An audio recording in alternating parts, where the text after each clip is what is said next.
La historia de las sociedades de clases es la historia de la lucha de clases. La peculiaridad de nuestra época es que ha simplificado los antagonismos de clase.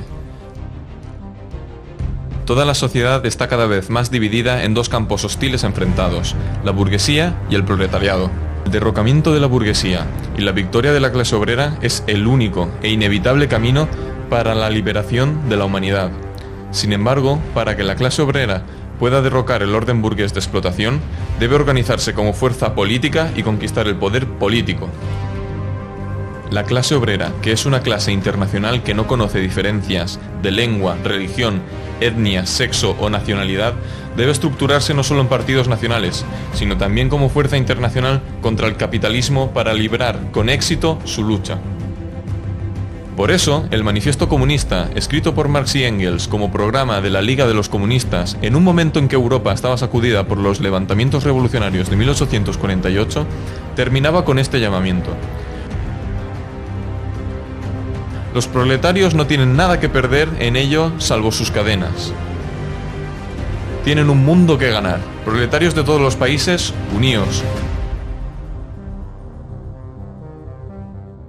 La Primera Internacional, también conocida como Asociación Internacional de los Trabajadores, se fundó en 1864, cuando el movimiento obrero de Europa Central y Occidental estaba cobrando fuerza tras los levantamientos del 48 al 49. Marx y Engels apoyaron apasionadamente la Comuna de París de 1871, la primera experiencia histórica de un Estado obrero. Basándose en las lecciones de la Comuna, Marx y Engels añadieron el artículo «La toma del poder político es la tarea suprema del proletariado» al programa de la Internacional Comunista en el Congreso de La Haya de 1872. Tras la desintegración de la Primera Internacional, que se basaba en diversas corrientes de los movimientos obreros y socialistas europeos, el movimiento marxista experimentó una fase de fortalecimiento y los partidos socialdemócratas se fueron convirtiendo en organizaciones de masas.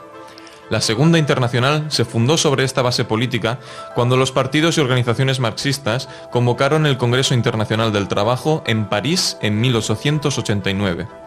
Engels, compañero de Marx, fue el principal defensor y guía de la Segunda Internacional hasta su muerte en 1895. La Segunda Internacional también fue responsable de resoluciones históricas como la declaración del 1 de mayo como Día Internacional de la Unidad, la Lucha y la Solidaridad de la Clase Obrera, y el 8 de marzo como Día Internacional de la Mujer. En el Congreso de Stuttgart de la Segunda Internacional, celebrado en 1907, se adoptó la resolución de Lenin y Rosa Luxemburgo, en la que se definía la tarea del movimiento obrero ante la amenaza de la guerra imperialista como una lucha para acelerar el derrocamiento de la clase capitalista, en caso de guerra. En el Congreso de Basilea de 1912, último congreso de la Segunda Internacional antes de la Primera Guerra Imperialista, la lucha por la paz y la lucha contra la política de guerra de los estados capitalistas ocuparon un lugar preponderante. Sin embargo, tras el estallido de la Primera Guerra Mundial, los principales partidos socialdemócratas de Europa aplicaron una política social chauvinista y apoyaron la guerra poniéndose del lado de sus propios gobiernos, lo que condujo al hundimiento de la Segunda Internacional. Teóricos reformistas y revisionistas como Bernstein y Kautsky desempeñaron un papel importante en la traición de los principales partidos socialdemócratas de Europa y en el hundimiento de la Segunda Internacional. Tras el colapso de la Segunda Internacional, Lenin escribió: «La Segunda Internacional, bajo la influencia del oportunismo, ha muerto. ¡Viva la Tercera Internacional!». La Tercera Internacional, también conocida como la Internacional Comunista o Comintern, se fundó en Moscú en 1919, después de que Lenin y los bolcheviques llevaran a cabo la Revolución de Octubre en Rusia y se produjeran levantamientos revolucionarios en toda Europa. Lenin expresó su esperanza ante los acontecimientos revolucionarios en Europa, especialmente en Alemania y Hungría, con las siguientes palabras: «Una república soviética internacional está en vías de fundarse». El segundo Congreso de la Internacional Comunista aceptó las tesis sobre la cuestión nacional y colonial de Lenin, que hacían hincapié en la necesidad de una alianza entre la Rusia soviética y los movimientos de liberación nacional y colonial. Tras el ascenso del fascismo, que la Internacional Comunista definió como la dictadura abierta y terrorista de los elementos más reaccionarios, chauvinistas e imperialistas del capital financiero, propuso que sus partidos comunistas y obreros afiliados desarrollaran una lucha unida contra el fascismo junto con los partidos y fuerzas socialdemócratas. Esta postura política abrió el camino a la formación de alianzas de lucha antifascistas, como los Frentes Populares de Francia y España, y desempeñó un papel esencial en la derrota del fascismo. La Tercera Internacional, bajo la dirección de Lenin y Stalin, aseguró que el movimiento socialista proletario en la época del imperialismo se reorganizara como un movimiento internacional, de acuerdo con la esencia revolucionaria del marxismo, y creó una importante base revolucionaria para cumplir las tareas históricas de este movimiento. La Internacional Comunista se disolvió en junio de 1943, ya que las relaciones internas e internacionales de los distintos países se hicieron cada vez más complejas durante la Segunda Guerra Imperialista y cada vez era menos posible resolver los problemas de los movimientos de los distintos países desde un único centro internacional. Tras la Segunda Guerra Imperialista se establecieron democracias populares y un tercio del mundo se pasó al campo socialista. En la Unión Soviética, centro del sistema socialista construido contra la explotación capitalista y la barbarie, el proceso de restauración capitalista iniciado por el revisionismo de Khrushchev en la segunda mitad de los años 50 asestó un duro golpe a los logros del movimiento comunista internacional. El revisionismo arraigó en las direcciones de la mayoría de los partidos comunistas. Al mismo tiempo, los movimientos anticoloniales de liberación nacional, simbolizados por la lucha contra el imperialismo estadounidense en Vietnam, experimentaron un auge. La oleada revolucionaria anticapitalista y antiimperialista de 1968, que recorrió Europa, América y muchos otros países, también condujo a un cuestionamiento de las políticas revisionistas dirigidas por la Unión Soviética. Durante este periodo, aunque el Partido Comunista Chino aparecía como el defensor del marxismo-leninismo, el Partido del Trabajo de Albania y Enver Hoxha desenmascararon el contenido revisionista y oportunista de las posiciones del Partido Comunista Chino. Sobre esta base, el Partido del Trabajo de Albania desempeñó un papel importante en la defensa de los principios marxista-leninistas en los años 70 y 80 con sus actividades internacionalistas. Este proceso condujo a la aparición de muchos nuevos partidos y organizaciones comunistas que se distanciaron del revisionismo y del oportunismo y se comprometieron activamente en la lucha por la revolución y el socialismo contra el capitalismo. Los nuevos partidos y organizaciones marxista-leninistas se enfrentaron a la responsabilidad de organizar una lucha revolucionaria en sus países como parte del movimiento obrero internacional y de construir el internacionalismo proletario destruido por los revisionistas. En estas difíciles condiciones, el fortalecimiento del revisionismo y la derrota temporal del socialismo, se organizaron reuniones bilaterales y multilaterales para desarrollar la unidad de la lucha comunista a nivel internacional. Tras reuniones multilaterales en Europa y América Latina, se decidió publicar la revista International Review Theory and Practice, con 7 números, y organizar campamentos internacionales de la juventud antiimperialista y antifascista. A los encuentros de partidos marxista-leninistas más allá de las fronteras regionales que tuvieron lugar en la República Dominicana en 1992 y en los Países Bajos en 1993, siguió el Encuentro Internacional de Partidos y Organizaciones Marxista-Leninistas en Quito, Ecuador, en 1994.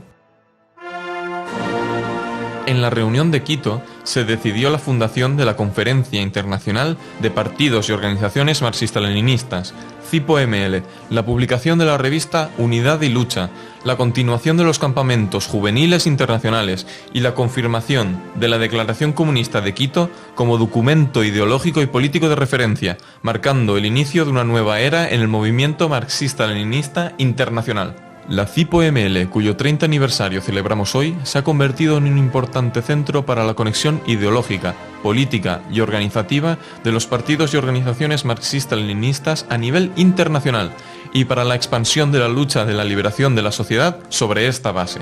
La CIPO-ML ha aprobado importantes resoluciones y publicado documentos que proporcionan a los partidos y organizaciones miembros directrices para las tareas internacionales y nacionales de los comunistas en diversos ámbitos, desde el trabajo en el seno de la clase obrera y los sindicatos, hasta la lucha antiimperialista y la toma de posición ante la guerra imperialista, desde el movimiento proletario de mujeres hasta el movimiento juvenil. En el presente, la revista semestral Unidad y Lucha, que se publica en español, inglés y turco y que algunos países publican también en sus propias lenguas, desempeña un papel importante en la formación política de sus miembros y en la difusión de los ideales del comunismo. Los campamentos juveniles internacionales democráticos, antiimperialistas y antifascistas organizados por la CIPO-ML cada 2 años siguen desempeñando un papel importante en la discusión de los problemas y el desarrollo de las luchas de la juventud obrera y estudiantil. Las reuniones internacionales de la CIPO-ML, especialmente las reuniones de sindicalistas de clase y asambleas de mujeres, han creado y acumulado conocimientos significativos en diversas áreas de lucha con el fin de resolver los problemas actuales desde una perspectiva marxista-leninista y hacer avanzar la lucha. En su 30º aniversario, la CIPO-ML continúa su papel en la construcción de una nueva internacional comunista, basada en sus logros ideológicos, políticos y organizativos, y en la lucha en curso. En la actualidad, el mundo atraviesa un proceso en el que la clase obrera y los pueblos oprimidos necesitan cada vez más de las vanguardias marxista-leninistas. Por un lado, los ataques del capital y de sus gobiernos contra la clase obrera y el pueblo trabajador aumentan en todos los países capitalistas. Las condiciones de trabajo y de vida de la clase obrera y de los trabajadores se deterioran cada vez más. Las verdaderas causas de explotación capitalista y de la pobreza se ven oscurecidas por el fomento del racismo y del nacionalismo. Las leyes y prácticas reaccionarias que prohíben las huelgas y las manifestaciones democráticas por motivos de seguridad están muy extendidas en todos los países capitalistas. Por otra parte, las contradicciones cada vez más agudas entre las potencias imperialistas conducen a guerras y conflictos, como en Ucrania y Oriente Medio, y crece el peligro de una nueva guerra mundial. En Ucrania, las potencias imperialistas de Estados Unidos y la Unión Europea, que compiten con Rusia, imponen amplias sanciones contra la ocupación rusa y aprovechan esta guerra para ampliar la OTAN y aumentar sus arsenales de armas. Al mismo tiempo, apoyan la ocupación israelí, los ataques y masacres de palestinos en Oriente Medio, que continúan a pesar de las Naciones Unidas y se presentan como los mayores partidarios del sionismo israelí. Mientras miles de millones de personas en África, Asia y América Latina no pueden satisfacer ni siquiera sus necesidades humanas más básicas, como la alimentación, la vivienda, la educación y la salud. Los países imperialistas capitalistas gastan competitivamente billones de dólares en armamento, extendiendo las guerras y los conflictos y aumentando la amenaza de guerras aún más devastadoras, incluida la amenaza nuclear. La explotación y la competencia capitalistas están llevando no solo a la humanidad, sino también a la naturaleza a una espiral de destrucción, explotándola cada vez más y causando daños masivos. Esta destrucción múltiple causada por el capitalismo provoca naturalmente reacciones y luchas de los trabajadores y los oprimidos a diferentes niveles en casi todas las partes del mundo, de Sri Lanka a Ecuador, de la India a Hungría y de Irán a Francia e Inglaterra.